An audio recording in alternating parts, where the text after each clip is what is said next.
Ang waiter ay nagbayad ng bill para sa isang matandang babaeng salat sa buhay at natanggal sa trabaho ng may-ari ng restaurant. Di nagtagal, dumating ang asawa ng babae na nagdulot ng gulat sa lahat nang makilala nila ito. Sa mamahaling restaurant na Che Gualtiero, ang tunog ng mga nababasag na plato ay biglang nagpahinto sa mga pag-uusap at sa marahang kalansing ng mga kubyertos sa pinong porselana. Ang atensyon ng lahat ay napunta sa pintuan kung saan isang mahina at matandang babae ang natumba, napapalibutan ng mga piraso ng nawasak na display ng mamahaling seafood na aksidente niyang natamaan. Si Miguel, isang 25 anyos na waiter, ay mabilis na kumilos. Inilapag niya ang tray na hawak sa isang kalapit na mesa at dagliyang lumapit upang tulungan ang matanda. Ang hangin ay napuno ng amoy ng seafood at ang di maikakailang bakas ng kahirapan na nakadikit sa kanyang kupas at sira-sirang damit. "Ma'am, okay lang po ba kayo?" tanong ni Miguel habang nakaluhod sa tabi niya. Binaliwala ang mga mapanuyang tingin ng ilang mga bisita. Sinubukan ng babae na magsalita ngunit mahina lamang ang lumabas sa kanyang bibig. Ang kanyang mukhang punong-puno ng linya, tanda ng hirap ng buhay, ay nagpapakita ng kahihiyan at takot. Nagpilit siyang bumangon gamit ang nanginginig niyang mga braso, ngunit hindi tumutugon ang kanyang mahina at pagod na katawan. Napansin ni Miguel ang hirap niyang paghinga at ang huni ng bawat paghinga na parang isang hikbi.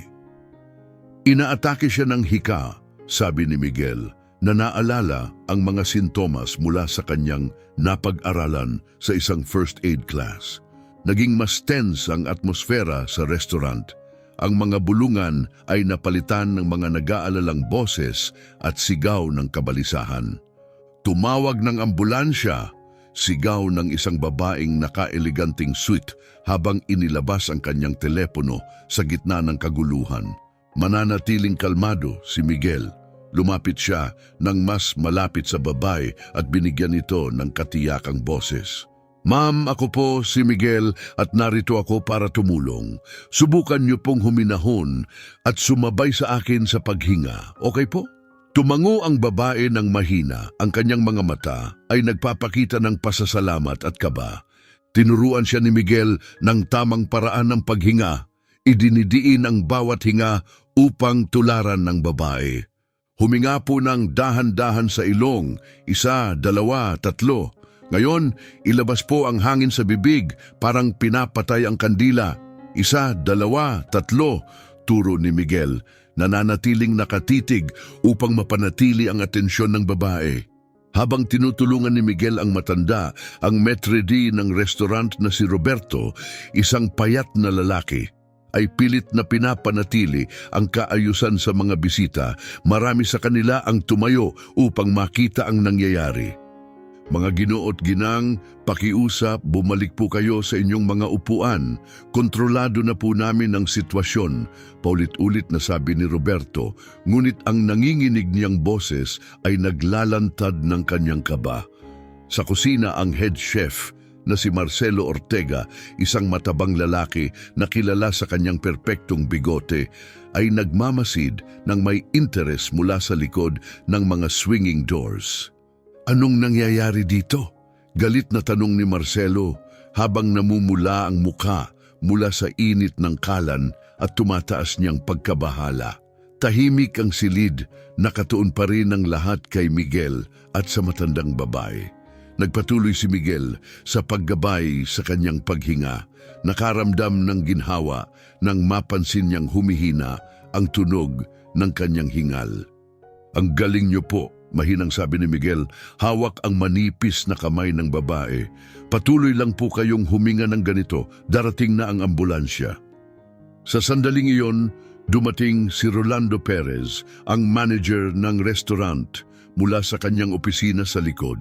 Ang matalas niyang suit at maayos na buhok ay nagpapahiwatig na mas iniintindi niya ang reputasyon ng restaurant kaysa sa kalagayan ng matanda. "Anong kaguluhan ito?" Mariing tanong niya, ang boses ay parang kutsilyong pumutol sa mga bulungan. Ang mga mata niya ay nakapako kina Miguel at sa matandang babae ang mukha niya ay bakas ang hindi pagkatanggap. "Miguel, ano itong ginagawa mo?" Singhal ni Rolando. Halos hindi lumingon si Miguel mula sa ginagawa niya. "Mr. Perez, inaatake po ng hika ang matandang ito. Tinutulungan ko po siyang huminga. Habang hinihintay ang ambulansya, paliwanag ni Miguel, hindi tumitigil sa pagtulong." Lalong sumimangot si Rolando habang tinitingnan ang mga mukhang nababahala at naiintriga ng mga bisita sa paligid. Hindi ito naaangkop. Mahinang bulong niya sa sarili, "Roberto, dalhin mo ang babaeng ito sa opisina ko ngayon. Hindi pwede ang ganitong eksena sa gitna ng dining area." Napahinto si Roberto, halatang alanganin sa utos. "Pero, sir, baka lumala ang kalagayan niya kung ililipat natin siya. Dadalhin mo siya sa opisina ngayon," mariing utos ni Rolando, habang lalong namumula ang mukha. Si Miguel, na patuloy na tumutulong sa matanda, sa wakas ay tumingin sa kanyang boss. "Mr. Perez, respeto po, pero hindi natin siya pwedeng ilipat. Mahalagang manatili siyang nakahiga at ipagpatuloy ang mga ehersisyo sa paghinga hanggang dumating ang mga paramedic." Naging mas tense ang paligid. Pinanood ng mga bisita ang sagutan nila na may halong gulat at pagkondena sa kakulangan ng malasakit ng manager. Ang isang magkasintahan sa kalapit na mesa ay nagsimulang magligpit ng gamit, nagkomento tungkol sa kawalang puso ng sitwasyon. Dahil sa negatibong reaksyon ng mga bisita, napilitan si Rolando na umatras. "Sige, pagamin niya ng may sapilitang tono, pero kapag dumating na ang ambulansya, siguraduhin mong maayos ang lahat. At Miguel, kailangan nating mag-usap mamaya." Habang nagpatuloy ang sagutan, unti-unting bumuti ang paghinga ng matanda. Bahagyang bumalik ang kulay sa kanyang mukha at ang takot sa kanyang mga mata ay napalitan ng pagod na ginhawa. "Salamat," mahinang sabi niya, bahagyang pinisil ang kamay ni Miguel. "Hindi ko alam kung anong gagawin ko kung wala ka, hiho." Ngumiti si Miguel bilang tugon. "Walang anuman po, ma'am. Maaari ko po bang malaman ang pangalan ninyo?" "Carmen," bulong niya pilit na ngumiti na lalong nagpabuti sa kanyang itsura. "Carmen Herrera, ikinararangal ko pong makilala kayo, Doña Carmen," masuyong sabi ni Miguel. "Sa tingin niyo po ba kaya niyong umupo ng kaunti?" Sa mahinang tango, pumayag si Carmen. Maingat siyang inalalayan ni Miguel upang makaupo sa pinakamalapit na dingding. Doon niya napansin ang isang bagay na hindi niya agad nakita sa gitna ng kaguluhan. Ang maliit na plastic na bag ni Carmen na puno ng mga basyo ng lata at bote, halatang kinuha mula sa kalye. Biglang tumama kay Miguel ang mapait na katotohanan, hindi lamang isang matandang babae na nangangailangan ng tulong medikal si Carmen. Siya'y isang taong walang tirahan, malamang na pumasok sa restaurant para takasan ang lamig o umaasang makahanap ng pagkain. Nabalot si Miguel ng habag at galit habang pinagmamasdan ang ilang bisita na nagbibigay ng mga tingin ng awa, ngunit may halong paghusga kay Carmen. Paano sila nagkulang sa malasakit? Hindi ba nila nakikitang isa siyang tao na nasa matinding pangangailangan? Bigla narinig na ang paparating na sirena ng ambulansya, papalapit na. Isang kolektibong ginhawa ang naramdaman sa buong lugar. "Malapit na po sila, Doña Carmen," sabi ni Miguel. Mahinang tinapik ang balikat niya. "Malapit na po kayong maalagaan." Tumango si Carmen, ngunit bakas sa kanyang mga mata ang pag-aalala. "Hiho," bulong niya ng may takot, "hindi ko kayang bayaran ang ambulansya o ang ospital. Pumasok lang ako dahil napakalamig sa labas at ang bango ng pagkain." Naputol ang kanyang boses at nagsimulang tumulo ang kanyang mga luha. Naramdaman ni Miguel ang pagbigat ng kanyang lalamunan. Pinukaw ng matinding damdamin, gumawa siya ng mabilis na desisyon na magbabago sa gabing iyon at marahil sa hinaharap. Huwag po kayong mag-alala tungkol diyan ngayon, Doña Carmen. Sinabi niya ng matatag. Ako na po ang bahala. Sa sandaling iyon, dumating ang 2 paramedic sa restaurant, handang tumulong. Agad silang sinalubong ni Miguel. Ipinaliwanag ang kalagayan ni Carmen habang sinimulan ng mga ito ang pagsusuri. Samantala, lumapit siya kay Roberto na tila naibsan ang kaba habang pinagmamasdan ang sitwasyon. Roberto, mahinang sabi ni Miguel, inilalayo siya saglit. Maaari mo ba akong tulungan? Pakiabot naman po ako ng resibo mula sa mesa na iyon. Sa mesa? Tanong ni Roberto, nagtataka, pero wala naman silang in-order ngayong gabi. Alam ko, kalmadong sagot ni Miguel. Pakiabot lang po ng blangkong resibo. Tumango si Roberto bagaman nalilito at pumunta sa rehistro upang kunin ang hinihingi ni Miguel.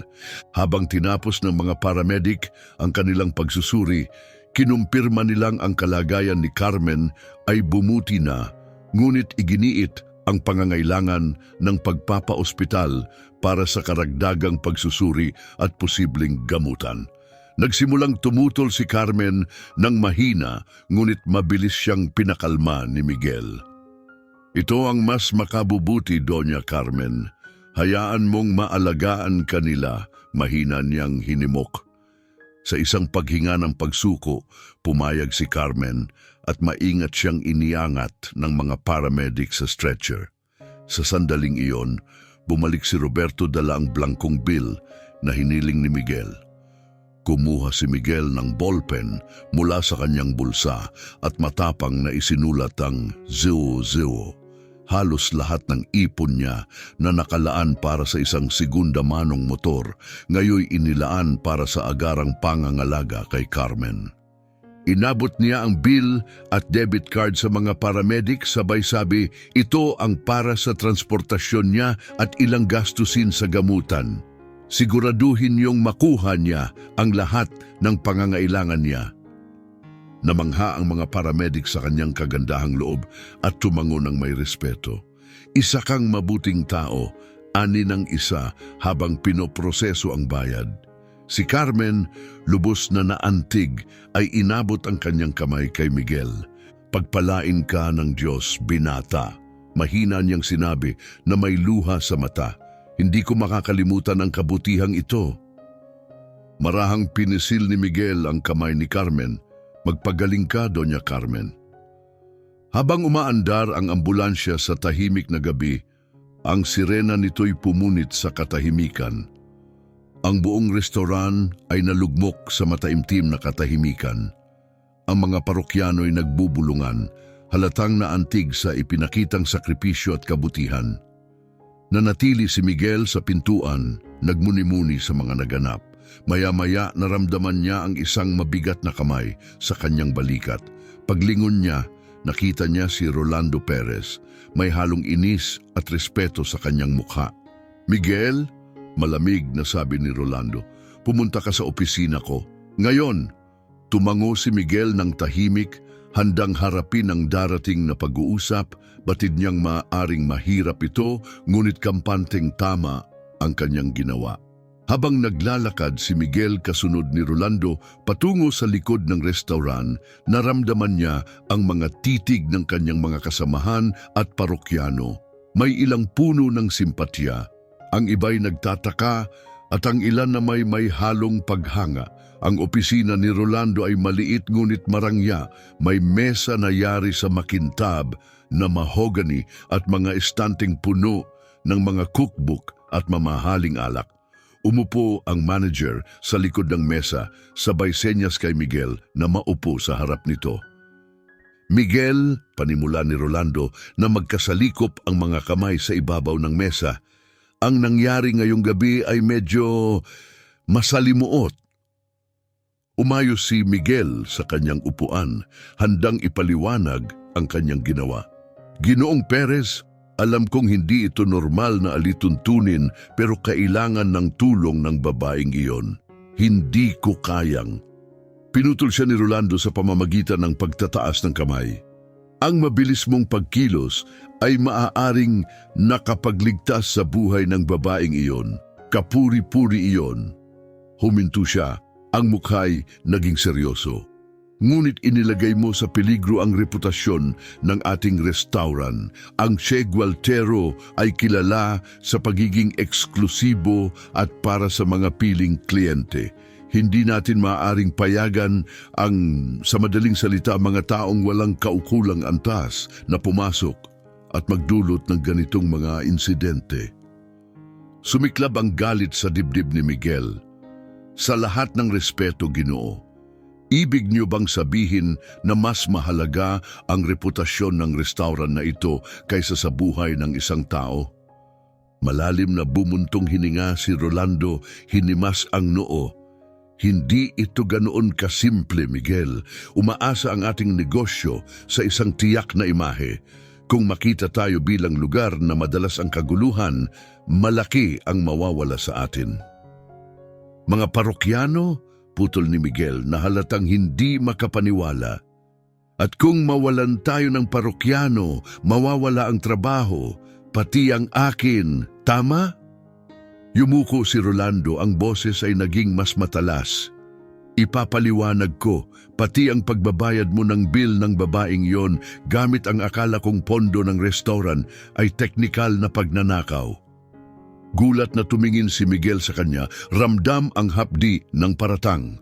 Pagnanakaw, ulit niya, nanginginig ang boses sa galit. Ginoong Perez, ginamit ko ang sarili kong pera, hindi pera ng restaurant. Napalunok si Rolando na bigla ngunit agad na ibalik ang komposisyon. Sarili mong pera? Bakit mo gagawin yon para sa isang taong ni hindi mo kilala? Dahil iyon ang tama, matatag na tugon ni Miguel. Ang babaeng iyon ay nangangailangan at kaya ko siyang tulungan. Hindi ba tungkulin natin bilang tao na gawin ang tama? Nabalot ng tensyon ang opisina. Tinitigan ni Rolando si Miguel, waring ngayon lang siya nakikita ng ganito. Tila may nais pa itong sabihin ngunit umiling ito, ang mukha'y muling tumigas. Sa kabila ng iyong mabuting intensyon, Miguel, lumabag ka sa ilang mga patakaran ngayong gabi, malamig na sabi ni Rolando.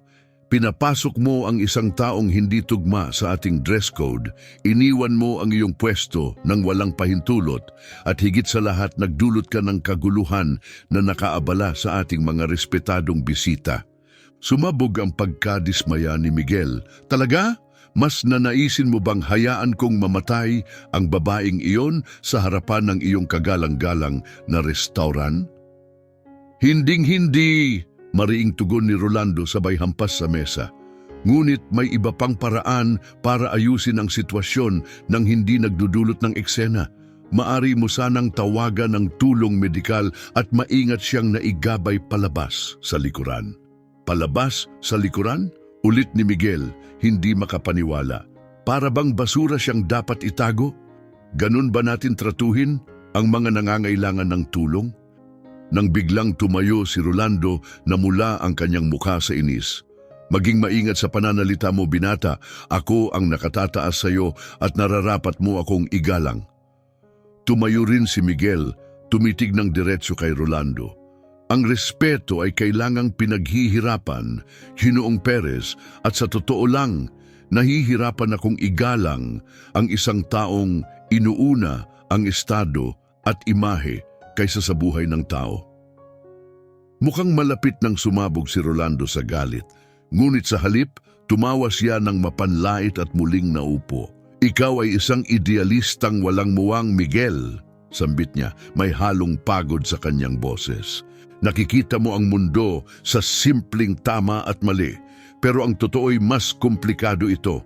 Ang mga responsibilidad ko ay hindi lamang para sa mga parokyano, kundi pati na rin sa bawat empleyado rito. Ang bawat desisyon ko ay may epekto sa kanilang kabuhayan at seguridad. Nang humupa ang galit ni Miguel, pinalitan ito ng pagsasamang lungkot at pagkadismaya. Nauunawaan ko ang mga responsibilidad mo, Ginoong Perez, pero hindi ba't may obligasyon din tayo sa komunidad natin, sa mga mas nangangailangan? Huminga ng malalim si Rolando. Baka nga may punto ka, Miguel. Maaaring masyado akong nakatuon sa negosyo para makita ang mas mahalagang bagay, pero may mga alituntuning kailangang sundin at ngayong gabi nilabag mo ang mga iyon. Bumigat ang pakiramdam ni Miguel, naghahanda sa susunod na mangyayari. Paumanhin, sabi ni Rolando, ang boses ay matigas, ngunit may bahid ng pagsisisi pero wala akong magagawa. Pinapatalsik kita. Mistulang suntok ang mga salitang iyon kay Miguel. Kahit pa inaasahan na niya ito, parang hinampas pa rin siya ng malakas. Ang trabaho niya ay hindi lamang basta hanap buhay. Ito ang sumusuporta sa kanyang pamilya at pag-aaral. Ngunit ngayon nawala na ito. Naiintindihan ko, mahinang tugon ni Miguel, ang boses ay matatag. Maaari ko bang tapusin ang shift ko? Utang ko iyon sa aking mga kasamahan. Namangha si Rolando sa dignidad ni Miguel at nag-atubiling tumango. Sige, tapusin mo ang araw na ito at pagkatapos ay kunin mo ang mga gamit mo. Bibigyan kita ng bayad hanggang sa 1 linggo bilang kabayaran. Tahimik na tumango si Miguel at naglakad papalabas ng opisina. Bago tuluyang lumabas, lumingon siya kay Rolando. Ginoong Perez, sabi niya, sana ay dumating ang araw na maunawaan mo na may mga bagay na mas mahalaga kaysa kita at prestihiyo. Ang pagkakaroon ng malasakit at pagkatao ang tunay na sukatan ng ating pagkatao. Hindi na hinintay ni Miguel ang sagot ni Rolando at mahinang isinara ang pinto. Huminto siya sa labas, malalim na huminga upang kalmahin ang sarili matapos ang matinding pagtatalo. Alam niyang nakapagligtas siya ng buhay, ngunit kapalit nito ang kanyang trabaho. Gayunpaman, sigurado siyang sulit ang ginawa niya. Sa muling pagpasok niya sa dining area, naramdaman niya agad ang pagbabago sa paligid. Ang mga parokyano ay tumitig sa kanya ng may halong pag-usisa at respeto. Ang kanyang mga kasamahan na nakasaksi mula sa malayo ay agad na lumapit sa kanya, bit-bit ang mga mukhang puno ng pag-aalala. Anong nangyari, Miguel? Tanong ng isa, puno ng pag-aalalang pag-usisa. Sumingit si Michelle, isang veteranong waitress. Ayos ka lang ba? May kinalaman ba ito sa babaeng tumulong ka kanina?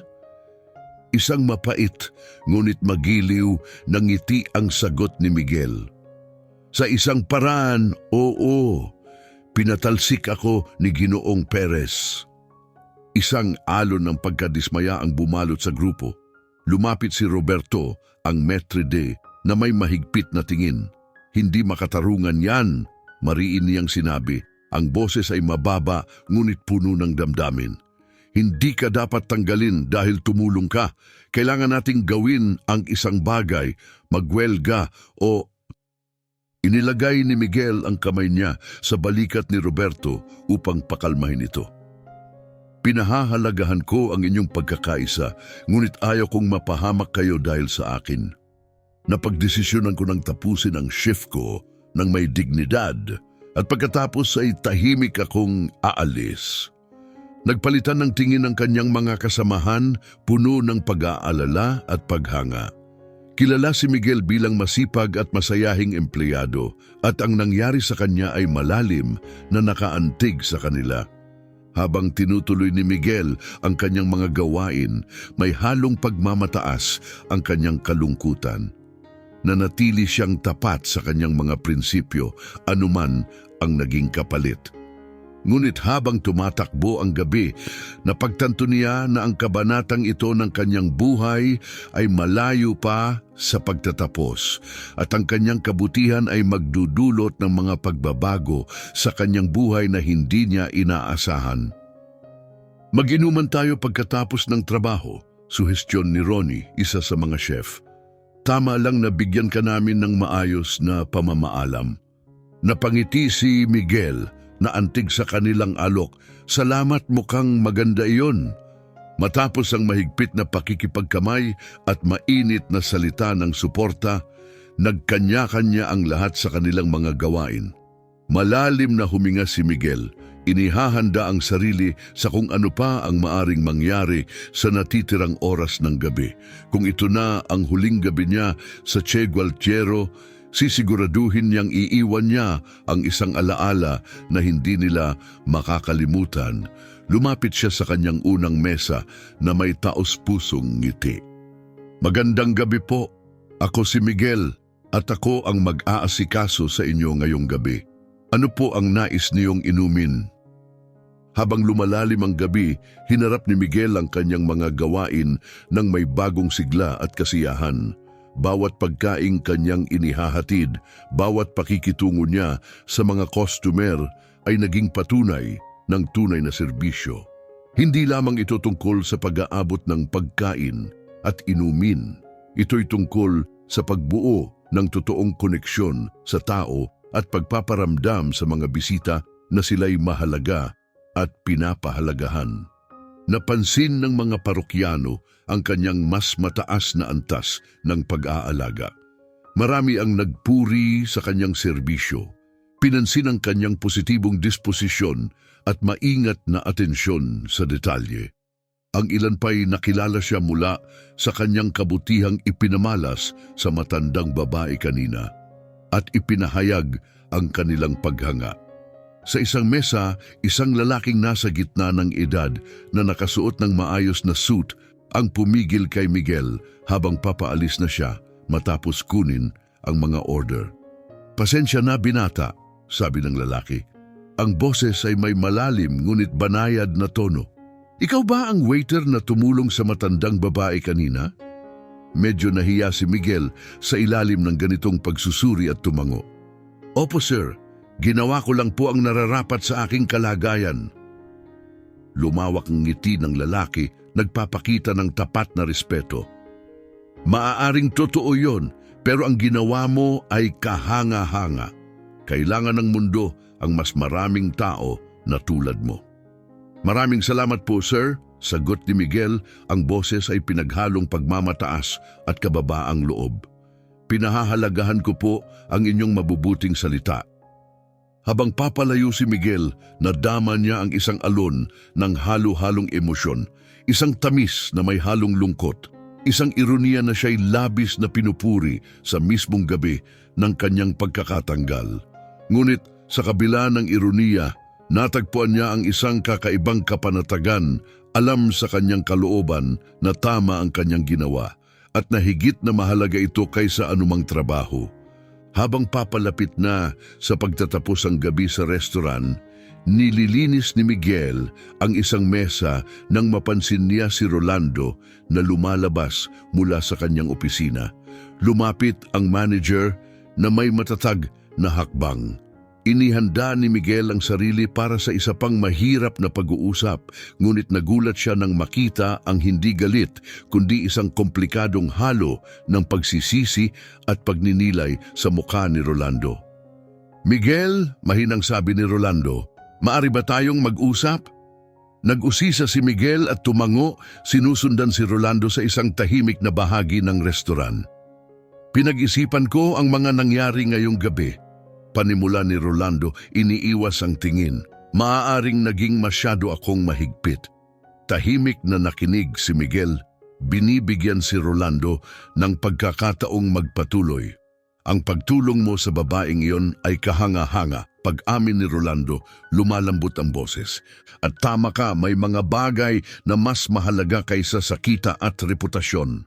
Ngayong gabi, maraming parokyano ang tumawag para purihin ang iyong asal at serbisyo. Ang ilan ay nagsabi pa na hindi na sila babalik kung ikaw ay matatanggal." Nabigla si Miguel, hindi inaasahang ganito kalaki ang epekto ng kanyang mga ginawa sa mga customer. Tiningnan siya ni Rolando sa mata.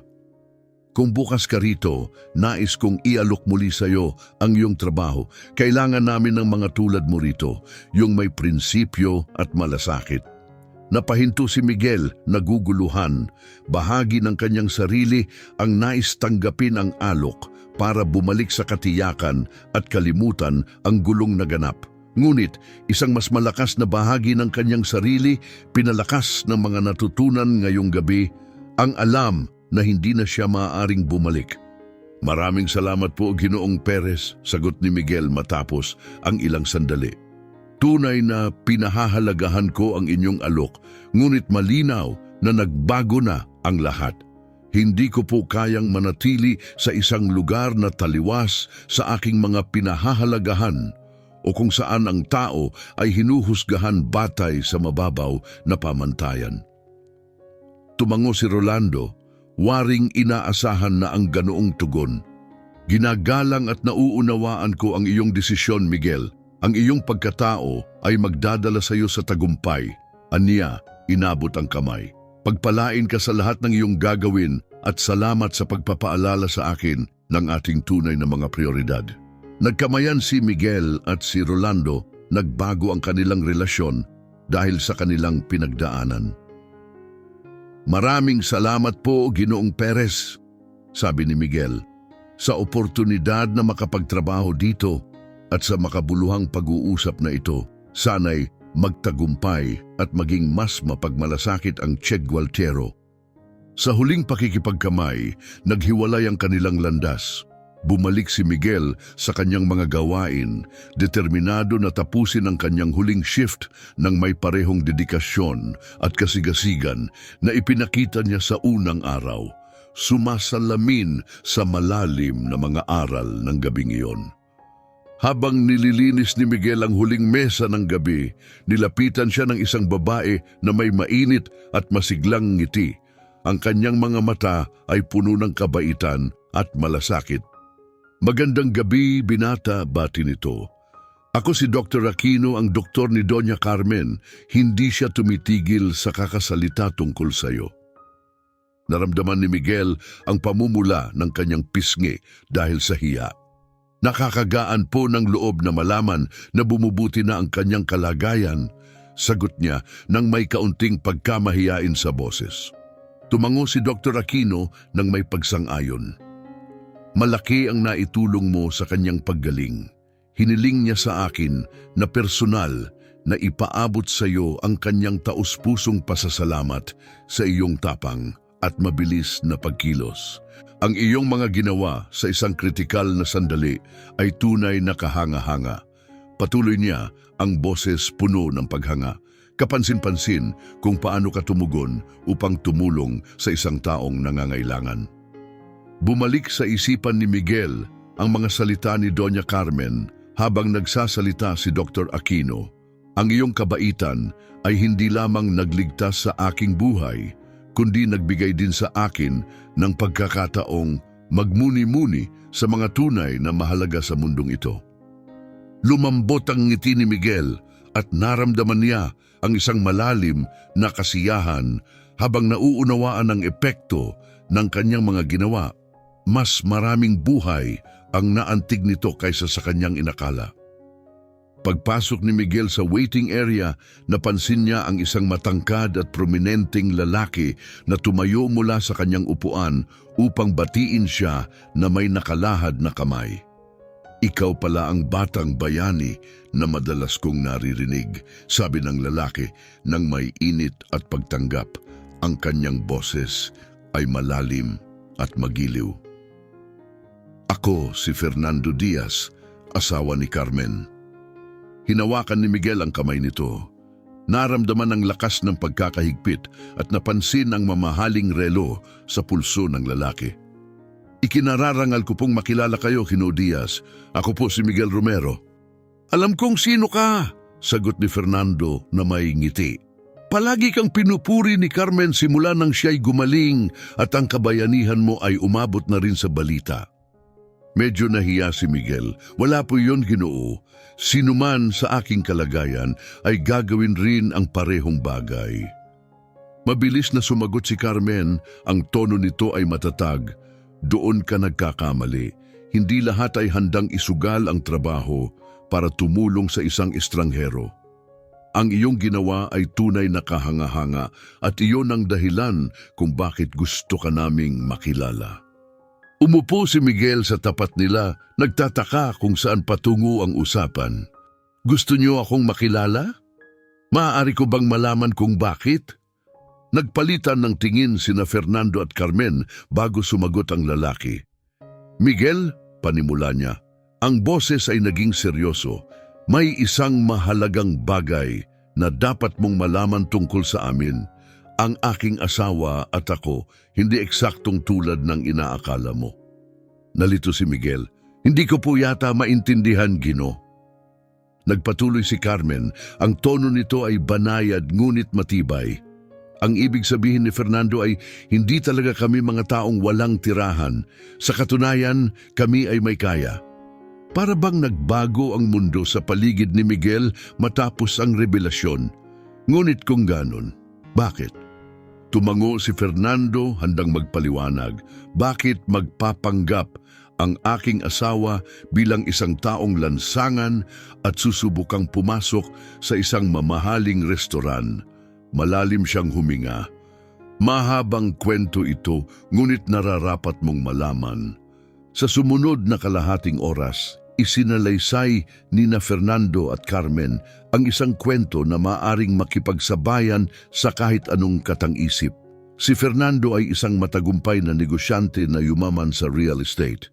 40 taon na silang kasal, ngunit kamakailan ay nakaramdam ng pagkalayo sa tunay na buhay ng karaniwang tao.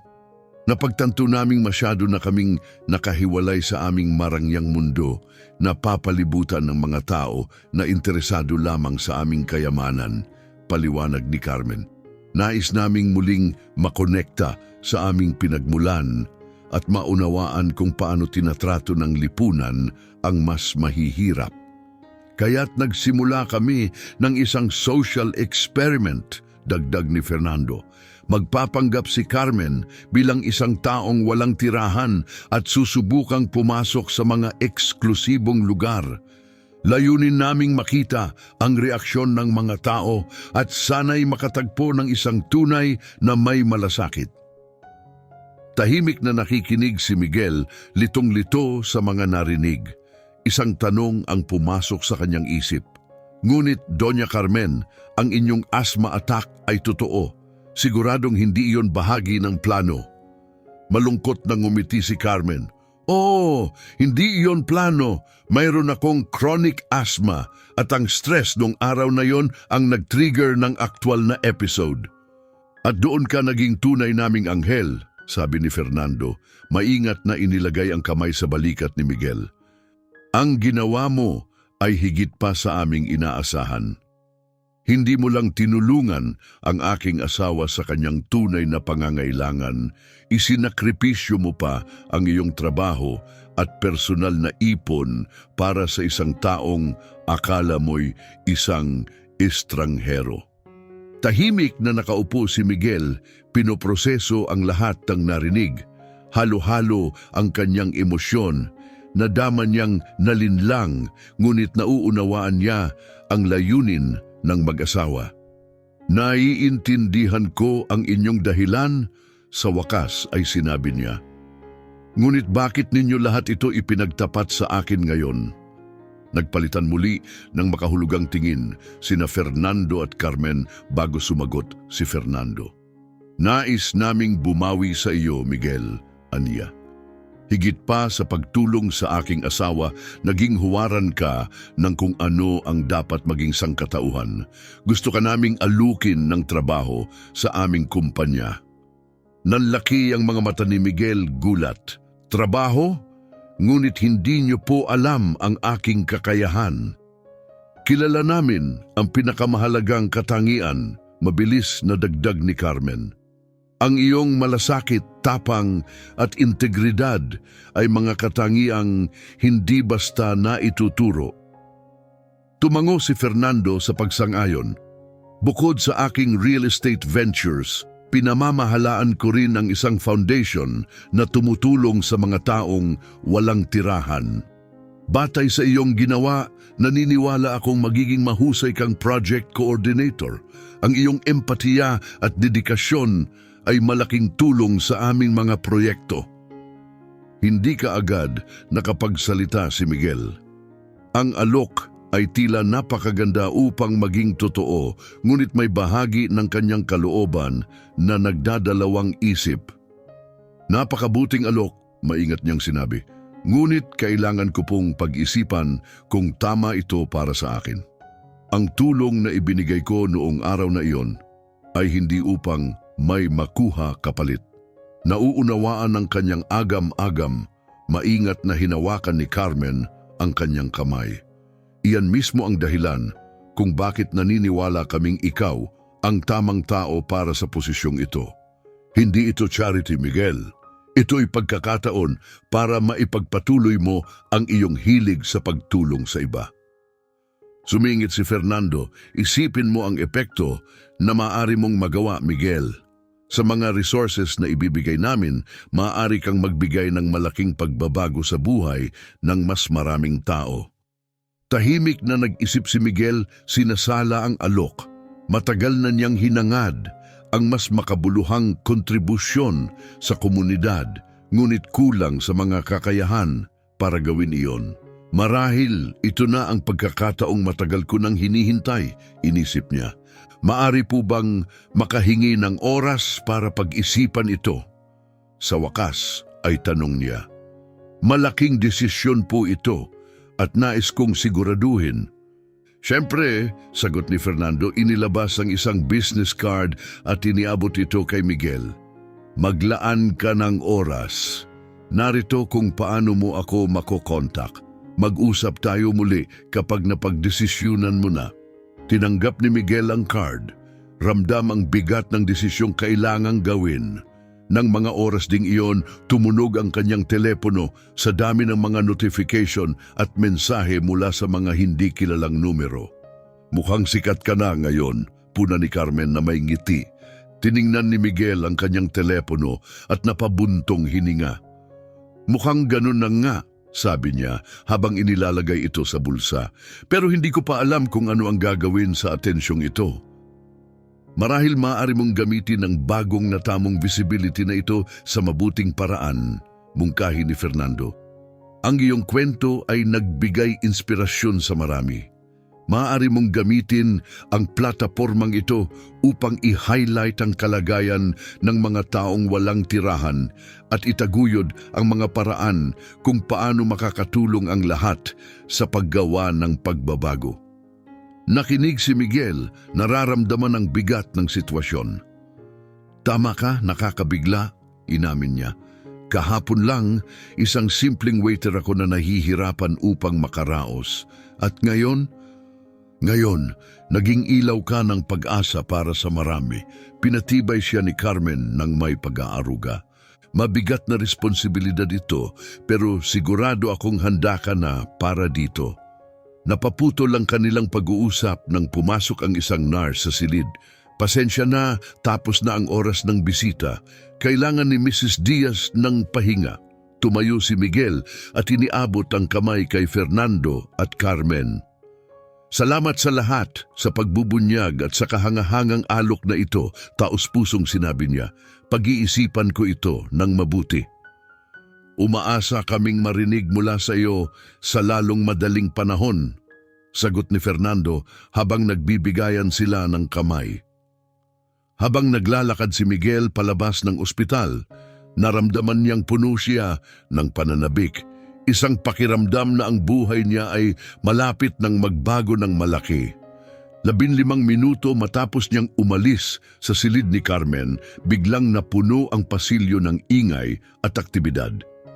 Nagmamadaling naglalakad ang mga nurse at guwardiya ng seguridad. Ang kanilang mga boses ay may halong pagmamadali at tensyon. Nagtaka si Miguel at huminto sa kanyang pagninilay sa kafeterya upang siyasatin ang kaguluhan. Doon niya nakita ang isang maayos na nakadamit na lalaki na matinding nag-aaway sa mga gwardya. Isang sandali bago niya siya nakilala, siya si Rolando Perez, ang kanyang dating amo sa Ches Gualtiero na restaurant. Kailangan kong makipag-usap kay Fernando Diaz agad, sigaw ni Rolando. Ang kanyang mukha ay puno ng galit at inis. Alam kong narito siya. Nag-atubili si Miguel. Iniisip kong dapat ba siyang makialam. Hindi nakaligtas ang kanyang presensya at agad siyang nakita ni Rolando. Ikaw! Itinuturo ni Rolando si Miguel, ang kanyang tinig ay puno ng akusasyon. Kasama ka ba sa plano na ito? Isang uri ng pagsabotaheng negosyo ko. Bago makasagot si Miguel, lumabas si Fernando sa pasilyo. Ang kanyang ugali ay puno ng autoridad at kalmado. Ang kaguluhan ay tila huminto sa kanyang paglapit. Mr. Perez, tinawag siya ni Fernando sa isang kalmadong ngunit matatag na tono. Naiintindihan ko ang iyong mga inis, pero hindi ito ang tamang lugar para sa ganitong mga kaguluhan. Kung nais mong pag-usapan ito, gawin natin ito ng pribado at may respeto. Ang postura ni Rolando ay bahagyang lumambot sa harap ng autoridad ni Fernando pero nanatili pa rin siyang matigas. Sige, sabi niya nang may pagkairita. Mag-usap tayo pero umaasa akong makakuha ng mga tunay na paliwanag. Tumango si Fernando at pinangunahan si Rolando papunta sa isang bakanting silid na panghintayan. Bago pumasok, lumingon siya kay Miguel. Miguel, maaari ka bang sumama sa amin? Naniniwala akong magiging mahalaga ang iyong pananaw sa usaping ito. Nabigla, nagatubili si Miguel sandali bago tumango at sumunod sa kanila papasok sa silid. Pagkatapos nilang pumasok, isinara ni Fernando ang pinto at hinarap si Rolando. Kaya Mr. Perez, ano ba ang nais mong malaman? Humugot ng malalim na hininga si Rolando, sinusubukang pigilan ang galit. Nais kong makuha ang mga sagot. Una, may isang babaeng mukhang palaboy na pumasok sa aking restaurant at nagdulot ng gulo. Tapos nalaman kong siya pala ay asawa ng isa sa pinakamayayamang tao sa lungsod. Ngayon, binabatikos ang aking restaurant sa social media at sa mga pahayagan dahil sa di umano'y diskriminasyon. Anong klaseng laro ang pinaglalaruan ninyo? Naiwan si Fernando na kalmado, nakikinig ng hindi nagpaputol ng usapan hanggang matapos si Rolando. Pagkatapos, naupo siya at tinanggi ni Rolando na umupo rin. Hayaan mong ipaliwanag ko, Mr. Perez, sabi ni Fernando ng kalmado. Naiintindihan ko ang iyong inis, pero tiniyak ko sa iyo hindi ito laro o plano. Ang nangyari kagabi ay bahagi ng isang sosyal na eksperimento na ginawa namin ng aking asawa na may ilang hindi inaasahang kaganapan. Sa mga sumunod na minuto, ipinaliwanag ni Fernando ang kalikasan ng eksperimento tulad ng ipinaliwanag niya kay Miguel kanina. Ipinaliwanag nila ang layunin nilang obserbahan kung paano tinatrato ng lipunan ang mga hindi kayang magbayad at kung paano nagkaroon ng hindi inaasahang kaganapan sa restaurant na hindi talaga pinlano. Habang nakikinig, ang ekspresyon ni Rolando ay nagbago mula sa galit patungo sa hindi makapaniwala at sa wakas naghalo sa pakiramdam ng pagkakasala at pag-unawa. Kaya, sabi ni Rolando sa wakas, ang tono niya ngayon ay mas kalmado. Hindi ba ito sinadyang layunin para sirain ang reputasyon ng aking restaurant? Hindi naman, pinatibay ni Fernando. Ang iyong restaurant ay napili lamang ng walang partikular na dahilan. Maaari itong mangyari sa kahit anong upscale na lugar sa lungsod. Bumagsak si Rolando sa kanyang upuan at inilagay ang kamay sa kanyang buhok. God, ano ba ang ginawa ko? Ang bulong niya. Si Miguel, na tahimik na nagmamasid, ang unang nagsalita. Mr. Perez, walang makakapredict na aabot sa ganito kalaki ang mga pangyayari. Maraming pagkakamali na nangyari kagabi. Lumingon si Rolando kay Miguel. Ang mukha nito ay naglalaman ng isang magulong halo ng emosyon. Miguel, may utang akong pasensya sa iyo. Nag-react ako ng sobra. Nakatuon ako sa reputasyon ng restaurant na nakalimutan ko ang pinakamahalaga, ang kabutihang loob at pambihirang serbisyo na palagi mong ipinakita. Tahimik na pinanood ni Fernando ang palitan. Mr. Perez, sabi niya, maliwanag na si Miguel ay o dati ay isang natatanging asset sa iyong koponan. Tumango si Rolando, ang kanyang ekspresyon ay may halong pagsisisi. Oo, At nagkamali akong hayaan siyang umalis. Lumingon siya kay Miguel at nagpatuloy, Miguel, kung nais mong bumalik sa Che Gualtiero, ang iyong posisyon ay iyo ulit. Sa katunayan, nais kong ialok sa iyo ang promosyon bilang supervisor. Kailangan namin ng mga leader tulad mo upang magtakda ng pamantayan. Tahimik si Miguel sa hindi inaasahang alok, ngunit bago siya makasagot, nakialam si Fernando. Sa totoo lang, Mr. Perez, nag-alok din ako kay Miguel ng posisyon sa aking foundation. Gayunpaman, naniniwala akong may paraan para tayong lahat ay makinabang mula sa sitwasyong ito. Pumihit si Rolando at Miguel patungo kay Fernando na iintriga. Ano ang nasa isip mo? Tanong ni Rolando. Ngumiti si Fernando nang may pagkaalam. Nagpa-propose ako ng isang kolaborasyon. Maaaring makipag-partner ang Che Gualtiero sa aking foundation upang magtatag ng isang programa ng pagsasanay at trabaho na nakatuon sa pagtulong sa mga palaboy o mga individual na nasa panganib. Maaaring matutunan ng mga kalahok ang mga kasanayan sa serbisyo at fine dining at ang mga magaling ay maaaring bigyan ng permanenteng posisyon. Tila nag-isip si Rolando at ang kanyang mga mata ay kumikislap ng interes. Ito'y isang makabago at mahusay na ideya, inamin niya. Hindi lang ito makakatulong upang ayusin ang pampublikong imahe ng restaurant, kundi magkakaroon din ito ng makatarungan at makabuluhang epekto sa buhay ng mga tao. Nabighani si Miguel sa bisyon at nagdagdag, maaari itong magdala ng pagbabago sa buhay ng marami na nangangailangan ng pangalawang pagkakataon. Tumango si Fernando. Tama, Miguel, maaari kang maglaro ng mahalagang papel bilang tulay sa pagitan ng restaurant at ng foundation. Sa paghahati ng iyong oras, maaari mong pamunuan ang programa at tiyakin ang tagumpay nito. Tumatakbo ang puso ni Miguel sa kasiyahan. Ang oportunidad na ito ay kakaiba sa lahat ng naiisip niyang pagkakataon. Pinagsasama ang kanyang kasanayan sa fine dining at ang bagong sigasig na magdulot ng positibong pagbabago. Bueno, mga Ginoo, sabi ni Fernando, tiningnan ang dalawang lalaki. Handa na ba tayo upang gawing oportunidad ang isang hamon para sa isang bagay na pambihira? Tumatayo si Rolando. Ang pakiramdam ng determinasyon ay pinalitan ng kanyang naunang pagsisisi. Mr. Diaz, sumasama ako. Panahon na para ang Che Gualtiero ay magtayo ng hindi lamang isang restaurant na kilala sa mahusay na pagkain. Panahon na upang manguna kami sa social responsibility. Nilingon ng dalawang lalaki si Miguel, naghihintay sa kanyang sagot. Nakaramdam ng halo ng responsibilidad at pag-asa, ngumiti si Miguel. Sama ako, sinabi niya ng may kumpiyansa. Naniniwala akong makakalikha tayo ng isang tunay na kahangahangang bagay ng magkasama. Ang mukha ni Fernando ay nagniningning ng kasiyahan. Kahanga-hanga, kung gayon marami tayong trabaho na haharapin, mga Ginoo. Tumayo ang tatlong lalaki at nag-shake hands, tinatakan ang kanilang bagong partnership.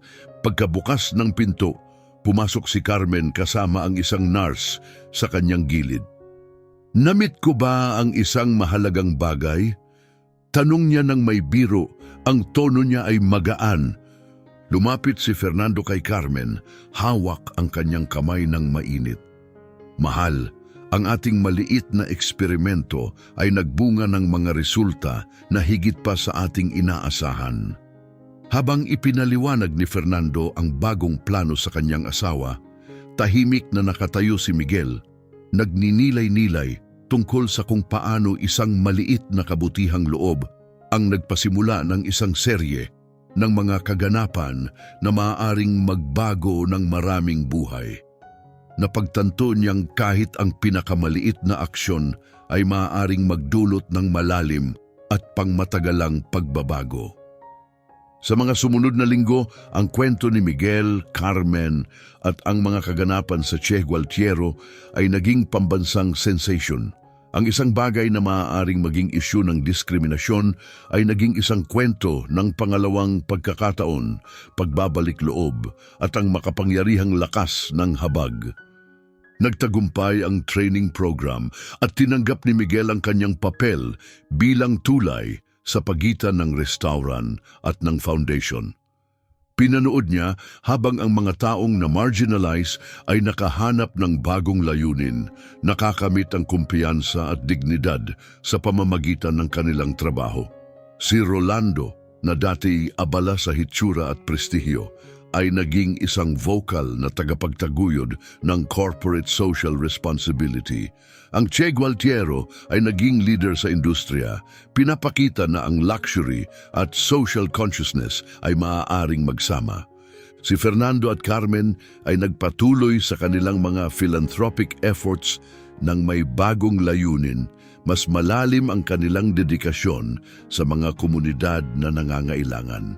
Samantala, natuklasan ni Miguel ang kanyang tunay na tawag, hindi bilang isang waiter lamang, kundi bilang isang guro, isang konektor at isang puwersa ng pagbabago. Bawat araw nasaksihan niya ang epekto ng kanyang trabaho at naalala niyang ang kabutihang loob, gaano man kaliit, ay maaaring magdulot ng mga alon ng pagbabago. Ang kwento ng gabing iyon sa Che Gualtiero ay naging isang lokal na alamat, isang patutuo sa lakas ng empatiya at sa espiritu ng tao. Ang nagsimula bilang isang simpleng kabutihang loob ay naging isang kilusan, pinapakita na kahit sa pinakamahihirap na mga pagkakataon, ang habag ay maaaring magpasiko ng pagbabago at baguhin ang mga buhay at buong komunidad. Salamat sa pagtangkilik sa kwentong ito. Kung ito ay nakapagbigay inspirasyon sa iyo, mangyaring mag-subscribe sa aming channel upang manatiling updated sa mga kwento tulad nito. Huwag kalimutan mag-like at mag-iwan ng komento na nagsasaad ng iyong mga saloobin. Magkita-kita tayo sa susunod na video.